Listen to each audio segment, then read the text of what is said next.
রক্তে রাঙানো ২১শে ফেব্রুয়ারি আজ বিনম্র শ্রদ্ধা আর নানা আয়োজনে রাজধানীর শিক্ষা প্রতিষ্ঠানগুলোতে পালিত হচ্ছে মহান শহীদ দিবস ও আন্তর্জাতিক মাতৃভাষা দিবস।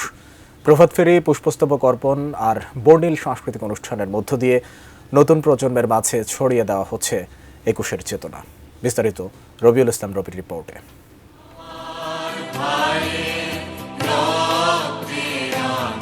এদিন ভোরের সূর্য ওঠার আগেই চারিদিকে প্রতিধ্বনিত হয় আমার ভাইয়ের রক্তে রাঙানো ২১শে ফেব্রুয়ারি আমি কি ভুলিতে পারি।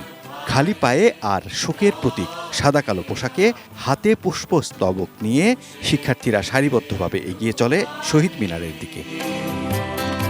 সেখানে শিক্ষকদের সাথে নিয়ে ফুল দিয়ে ভাষা শহীদদের প্রতি শ্রদ্ধা জানায় শিক্ষার্থীরা।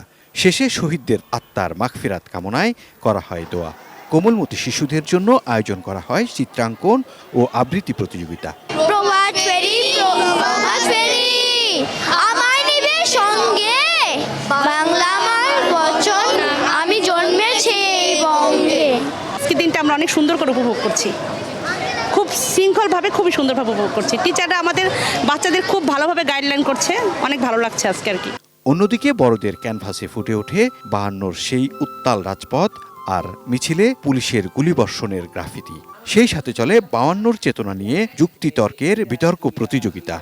একটা জাতি, যে জাতি শুধু তারাই প্রাণ দিয়েছে নিজের ভাষার জন্য, এমন জাতি ভুলে যেতে পারে না কিভাবে সে সংস্কৃতি থেকে সরে আসবে। যেখানে রক্ত ঝরে আমাদের শহীদ ভাইয়েরা বরকত, সালাম, রফিক, জব্বার, তারা আমাদের জন্য ভাষার জন্য প্রাণ দিয়েছে। শুধু একটা মাসে ভাষার জন্য কি ২১ মানে মাথা নত না করা।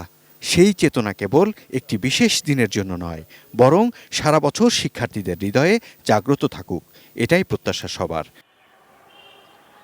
রবিউল ইসলাম রবি, এটিএন নিউজ, ঢাকা।